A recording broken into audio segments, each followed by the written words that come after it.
أعوذ بالله من الشيطان الرجيم.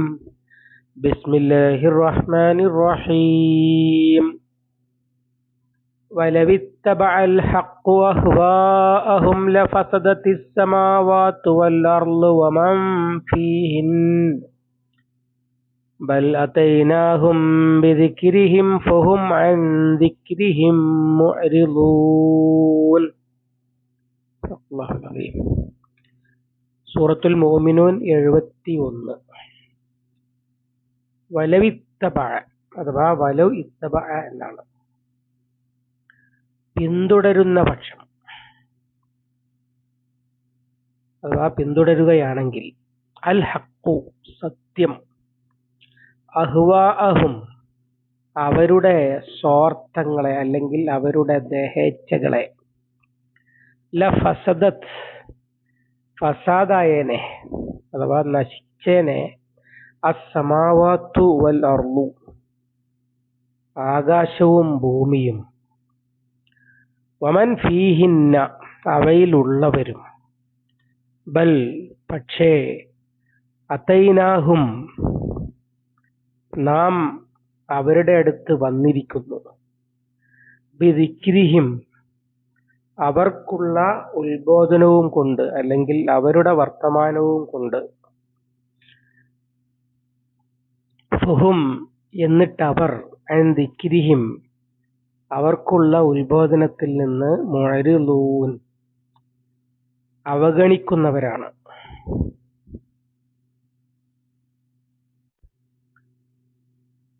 മുകളിൽ പറഞ്ഞത് റസൂലുള്ളാഹിക്ക് ഭ്രാന്താണെന്നാണ് അവർ പറയുന്നത്, അല്ലെങ്കിൽ അവർക്ക് അറിയാഞ്ഞിട്ടാണോ, അവർ ഖുർആനിനെ ഒന്ന് ആഴത്തിൽ മനസ്സിലാക്കാൻ ശ്രമിച്ചു നോക്കുന്നില്ലേ എന്നൊക്കെയാണ് ചോദിച്ചത്.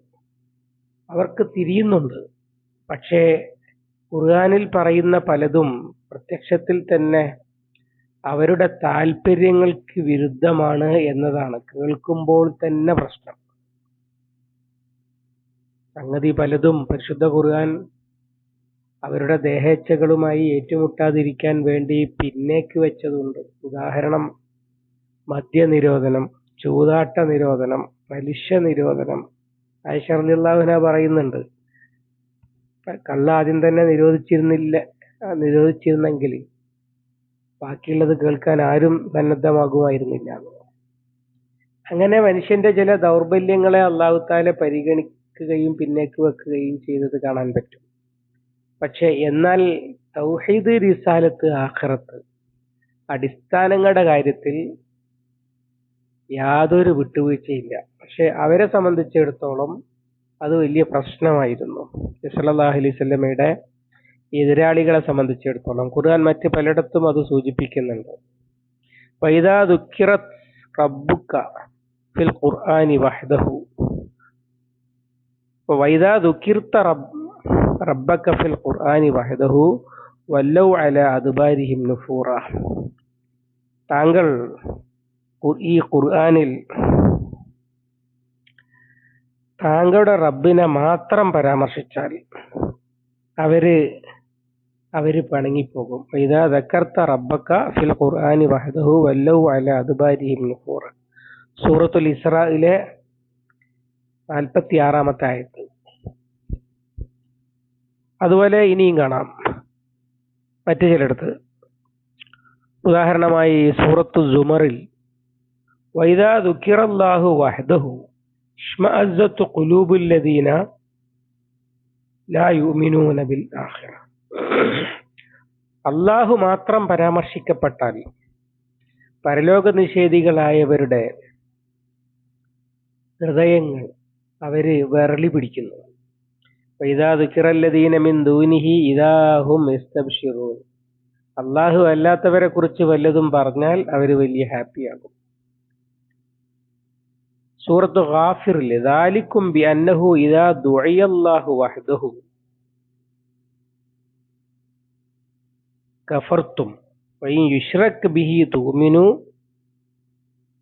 അല്ലാഹു മാത്രം വിളിക്കപ്പെട്ടാൽ നിങ്ങൾ നിഷേധിക്കും, അള്ളാഹുവിൽ പങ്കു ചേർക്കപ്പെട്ടാൽ വിശ്വസിക്കുകയും ചെയ്യും.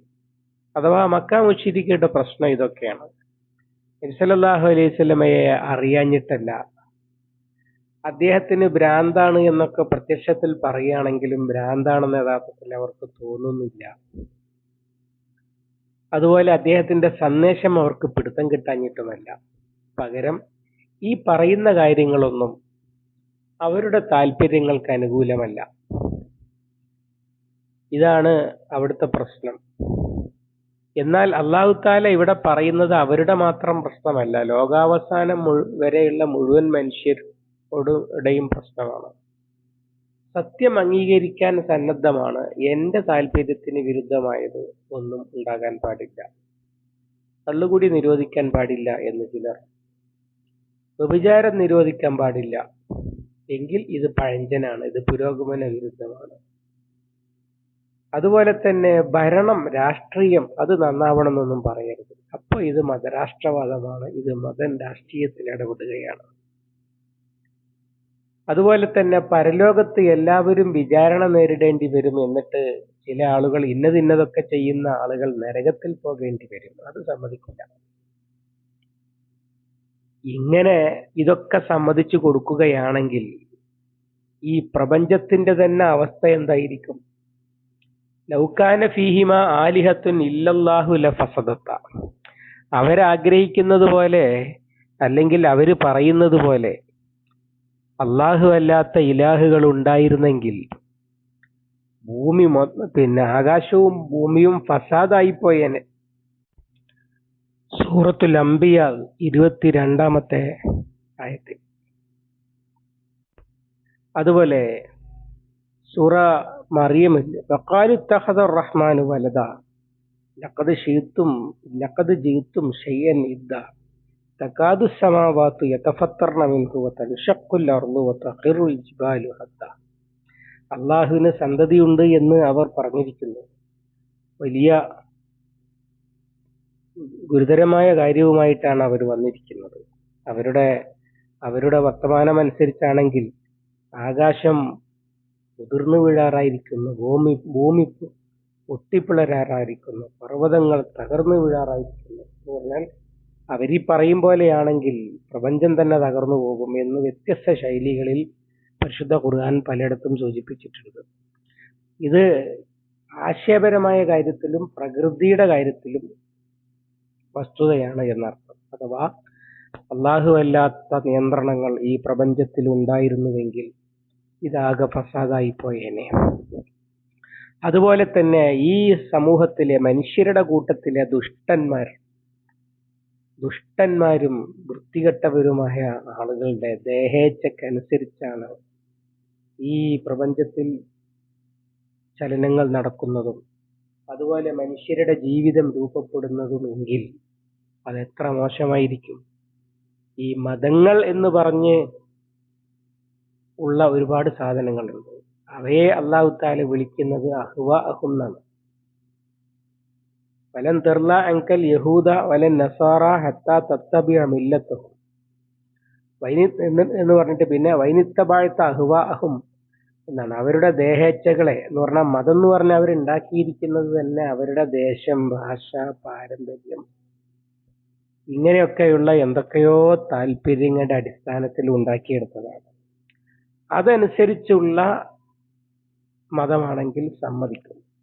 അല്ലാത്തത് അത് ഞങ്ങളുടെ ദേശത്തല്ല, വിദേശിയാണ്, അതുകൊണ്ട് വിദേശി മതം വന്നിട്ട് നട്ടുച്ചയ്ക്ക് ഇപ്പൊ പകലാണെന്ന് പറഞ്ഞാലും അത് അംഗീകരിച്ചു കൊടുക്കില്ല എന്ന നിലപാട് നമുക്ക് കാണാവുന്നതാണ്.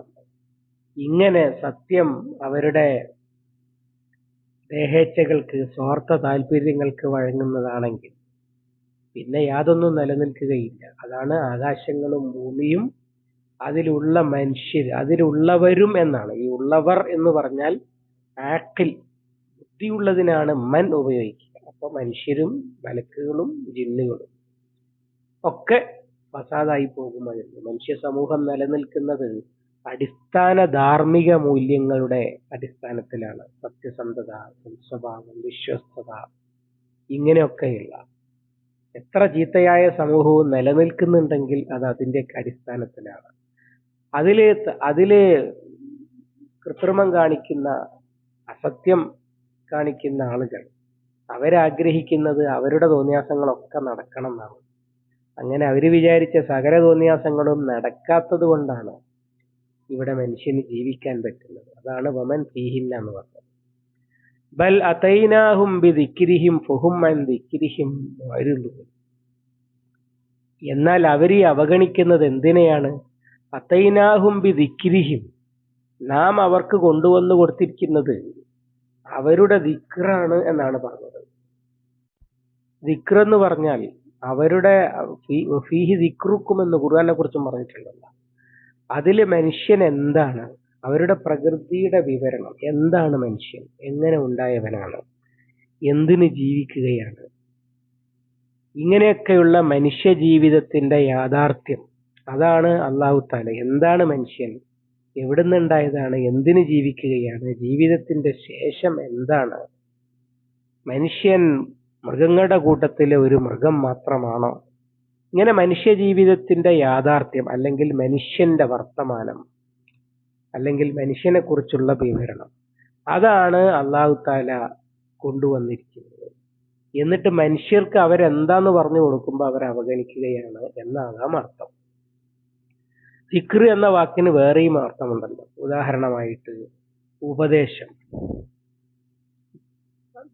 അതിനും ദിക്ർ എന്ന വാക്ക് ഉപയോഗിക്കാറുണ്ട്. ഉദാഹരണമായി ഇപ്പൊ ഖുർആനിൽ തന്നെ നമുക്ക് കാണാം, വഇദാ നൂദിയ ലിസ്സലാത്തി മിൻ യൗമിൽ ജുമുഅത്തി ഫസ്ഔ ഇലാ ദിക്രില്ലാഹ്.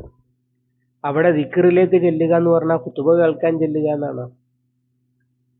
അപ്പൊ അങ്ങനെ അവർക്ക് വേണ്ട ഉപദേശങ്ങളും നിർദ്ദേശങ്ങളും മനുഷ്യൻ എന്ന നിലക്ക് അവരിവിടെ ചെയ്യേണ്ട, അവരിവിടെ പാലിക്കേണ്ട ആയത്തുകൾ എന്നാണല്ലോ. മനുഷ്യന് അള്ളാഹ് കൊടുക്കുന്ന സിഗ്നലുകളാണ്. അത് പാലിച്ചാൽ അവർക്ക് മനസ്സമാധാനത്തോടെ കൂടി ജീവിക്കാൻ പറ്റും. ഈ ട്രാഫിക് സിഗ്നലുകളെ പോലെ ഇന്നടത്തേക്ക് തിരിയണം, ഇന്നടത്ത് എൻട്രി, ഇന്നടത്ത് എക്സിറ്റ്, അല്ലെങ്കിൽ ഇന്നടത്ത് ഇടത്തോട്ട്, ഇന്നടത്ത് വലത്തോട്ട്, ഇങ്ങനെയൊക്കെയുള്ള ഒരുപാട് സിഗ്നലുകൾ പാലിച്ചു പോകുമ്പോഴാണ് ഈ ഗതാഗതം സാധ്യമാകുന്നത്. എന്നതുപോലെ മനുഷ്യ ജീവിതം മുന്നോട്ട് പോകണമെങ്കിൽ കിട്ടേണ്ട അനിവാര്യമായ ഉപദേശങ്ങൾ അത് പാലിച്ചാൽ സുഖമായിട്ട് ജീവിക്കാം. അള്ളാഹു അത് പറഞ്ഞിട്ടുണ്ട്, മൻ അമില സാലിഹൻ മിൻ ദക്കരിൻ ഔ ഉൻസ വഹുവ മുഅ്മിനുൻ ഫലനുഹ്യിയന്നഹു ഹയാത്തുൻ ത്വയ്യിബ വലനജ്സിയന്നഹും അജ്റഹും ബിഅഹ്സനി മാ കാനൂ യഅമലൂൻ. ആണായാലും പെണ്ണായാലും ഈമാനും അമലു സ്വാലിഹാത്തും ഉണ്ടായാൽ നല്ല ജീവിതം ജീവിപ്പിക്കുന്നത്.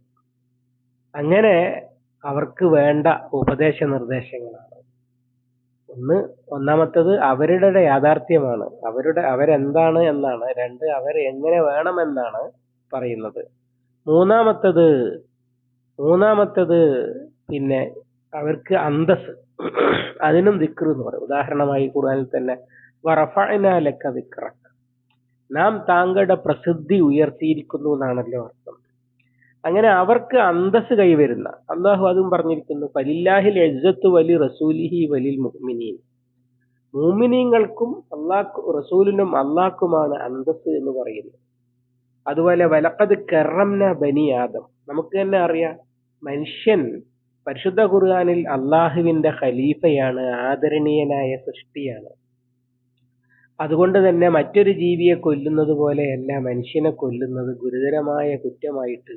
ഒരാളെ കൊന്നാൽ മാനവരാശിയെ മുഴുവൻ കൊന്നവനെ പോലെ എന്നൊക്കെ സൂറത്തുൽ മാഇദയിൽ ഇങ്ങനെയൊക്കെ പറഞ്ഞത് കാണാൻ കഴിയും. ഇങ്ങനെ വളരെ ആദരണീയനായ ബഹുമാനപ്പെട്ട ഒരു വ്യക്തിത്വമാണ് ഖുർആനിൽ പറയുന്ന മനുഷ്യൻ. അത് ഖുർആൻ അനുസരിച്ച് ജീവിച്ചാൽ അള്ളാഹുവിന്റെ അടുത്ത് വലിയ സ്ഥാനമുള്ളവനാണ്. മലക്കുകളുടെ സുജൂദ് ഒക്കെ പറയുന്നുണ്ടല്ലോ. അതേ സമയത്ത് അങ്ങനെ ഒരു കൺസെപ്റ്റ് ഇല്ലെങ്കിൽ പിന്നെ മനുഷ്യൻ കുരങ്ങ് കോലം മാറിയ ഒരു ജന്തു, അങ്ങനെ വളരെ നിസ്സാരനും നിന്ദ്യനും ആയി തീരുകയാണ് മനുഷ്യന് ചെയ്യുക. അങ്ങനെ മനുഷ്യന്റെ യഥാർത്ഥ അന്തസ് അത് പരിശുദ്ധ ഖുർആനിൽ കാണാൻ കഴിയും. അങ്ങനെയും ഈ ആയത്ത് വായിക്കാം. അഥവാ ബൽ അതൈനാഹും ബിദിക്രിഹിം, അവരുടെ പ്രസിദ്ധിയുമായിട്ടാണ് നാം വന്നിട്ടുള്ളത്, അല്ലെങ്കിൽ അവർക്ക് പ്രസിദ്ധിയാണ് നാം കൊണ്ടുവന്ന് കൊടുത്തിട്ടുള്ളത്. അത് വളരെ വളരെ വ്യക്തമാണ് സംഗതി. ഒരാൾ പരിശുദ്ധ ഖുർആനിന്റെ നിയമനിർദ്ദേശങ്ങൾ പാലിച്ചുകൊണ്ട് സത്യസന്ധനും സൽസ്വഭാവിയും മാന്യനും നീതിമാനും അവകാശങ്ങൾ വകവെച്ചു കൊടുക്കുന്നവനും ഉത്തരവാദിത്തങ്ങൾ നിർവഹിക്കുന്നവനും അതിനൊക്കെ കാരണമായി അള്ളാഹു കാണുന്നുണ്ട് എന്ന ബോധം വെച്ചു പുലർത്തുകയും ചെയ്യുകയാണെങ്കിൽ സ്വാഭാവികമായിട്ടും അയാള് പേരും പെരുമയും അന്തസ്സുമുള്ള ഒരു മനുഷ്യനാവുകയല്ലേ ചെയ്യുക. അങ്ങനെ അവർക്കുള്ള അന്തസ്സുമായിട്ടാണ് ഞാൻ വന്നിട്ടുള്ളത് എന്നുമാകാം ദിക്റിന്റെ അർത്ഥം. ഇത് മൂന്നും ഒരേ സമയം ഉള്ളതാണ്. ഇവിടെ ഈ ആയത്തിന് എന്താണ് അർത്ഥം? മൂന്നും പറയാം. മൂന്നും പരിശുദ്ധ ഖുർആനിലുണ്ട്. അതുകൊണ്ട് ഏതെങ്കിലും ഒന്ന് മറ്റേതിനെ നിഷേധിക്കുന്നതല്ല. അങ്ങനെയാണ് അർത്ഥം, അതാണ് ഉദ്ദേശ്യം എന്നില്ല.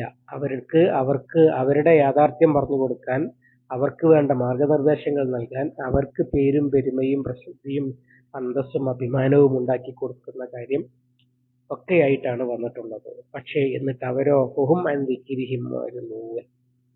അങ്ങനെ അവർക്ക് വളരെ വിലപ്പെട്ടതാകേണ്ടിയിരുന്ന ഈ സംഗതിയെ അവർ അവഗണിക്കുകയാണ്. എന്നിട്ട് അവർ നിന്ദ്യത വരിക്കുകയാണ്. അതാണ് അള്ളാഹു തന്നെ പറഞ്ഞിട്ടുണ്ട്, വമൻ യുശ്രിക് ബില്ലാഹി ഫകഅന്നമാ ഖറ മിനസ് സമായി. അള്ളാഹുവിൽ പങ്കു ചേർക്കുന്നവൻ ആകാശത്തു നിന്ന് വീണവനെ പോലെയാണ്. അത്രയും നാശമാണ് ഈ ദിക്റിനെ അവഗണിക്കുമ്പോൾ ഉണ്ടാകുന്നത്. മനസമാധാനത്തോടെ ജീവിക്കാം എന്ന് പറഞ്ഞിട്ടുണ്ട്. അവിടെയും ദിക്ർ ഉപയോഗിച്ചത് കാണാൻ കഴിയും. പിന്നെ അലാ ബി ദിക്രില്ലാഹി തത്മഇന്നുൽ ഖുലൂബ്. അറിയണം, ദൈവസ്മരണ കൊണ്ടാണ്, അള്ളാഹുവിന്റെ ദിക്ർ കൊണ്ടാണ് മനസ്സുകൾ ശാന്തമാകുന്നത്. അഥവാ അള്ളാഹുവിനെ ഓർത്ത് അവൻ പറയും പോലെ ജീവിച്ചാൽ ഈ ജീവിതമാകുന്ന പാതയിലൂടെ സ്വസ്ഥമായി സഞ്ചരിക്കാം. ഒന്നും പേടിക്കേണ്ടതില്ല, നിർദ്ദേശങ്ങൾ പാലിച്ച് മുന്നോട്ട് പോകുമ്പോൾ എന്നർത്ഥം. അതുപോലെ തന്നെ പിന്നെ ഇനി അന്തസ്സിന്റെ വഴിയും അത് നേരത്തെ പറഞ്ഞല്ലോ. പിന്നെ ആകാശത്ത് നിന്ന് വീണവനെ പോലെയാകും. അല്ലെങ്കിൽ ഫലില്ലാഹിൽ ഇസ്സത്തു വലി റസൂലിഹി, അള്ളാഹ്ക്കുള്ളതാണ് അന്തസ്. അതുപോലെ സ്വസ്ഥമായിട്ട് ജീവിക്കാൻ പറ്റും. പിന്നെ പരിശുദ്ധ ഖുർആനിന്റെ നിയമനിർദ്ദേശങ്ങൾ അവർക്ക് ഹയാത്തുൻ ത്വയ്യിബയാണ് നൽകുന്നത്. ഇതൊക്കെ പരിശുദ്ധ ഖുർആനിന്റെ വരികൾക്കിടയിൽ നമുക്ക് വായിക്കാൻ പറ്റുന്നതാണ്. അത് ഒക്കെ ഉൾക്കൊള്ളുന്ന വളരെ വളരെ ശ്രദ്ധേയമായ, വളരെ നമ്മൾ ഓർത്തു വെക്കേണ്ട ഒരു പരാമർശമാണ് ബലത്തൈനാഹും ബിദിക്രിഹിം ഫഹും അൻ ദിക്രിഹിം മുഅ്രിദൂൻ. അങ്ങനെ ഏറ്റവും കാര്യത്തിൽ എടുക്കേണ്ട സംഗതിയെ ഏറ്റവും അവഗണിച്ച് നടക്കുകയാണ് ഈ എതിരാളികൾ ചെയ്യുന്നത് എന്നാണ് പറഞ്ഞു വെക്കുന്നത്. അല്ലാഹു സുബ്ഹാനഹു വ തആല അള്ളാഹുവിന്റെ കലാമിനെ പരിഗണിക്കേണ്ട വിധം പരിഗണിക്കുവാൻ നമുക്ക് തൗഫീഖ് നൽകി അനുഗ്രഹിക്കുമാറാവട്ടെ. اللهم علمنا ما ينفعنا وانفعنا بما علمتنا. ربنا زدنا علما وفهما ودقة ونظرا. اللهم اجعل القرآن ربيع قلوبنا ونور صدورنا وجلاء حزننا وذهاب همنا وغمنا. ربنا تقبل منا إنك أنت السميع العليم وتب علينا إنك أنت التواب الرحيم. واغفر لنا يا غافر المذنبين. وصلى الله على محمد وعلى آله وصحبه وسلم والحمد لله رب العالمين.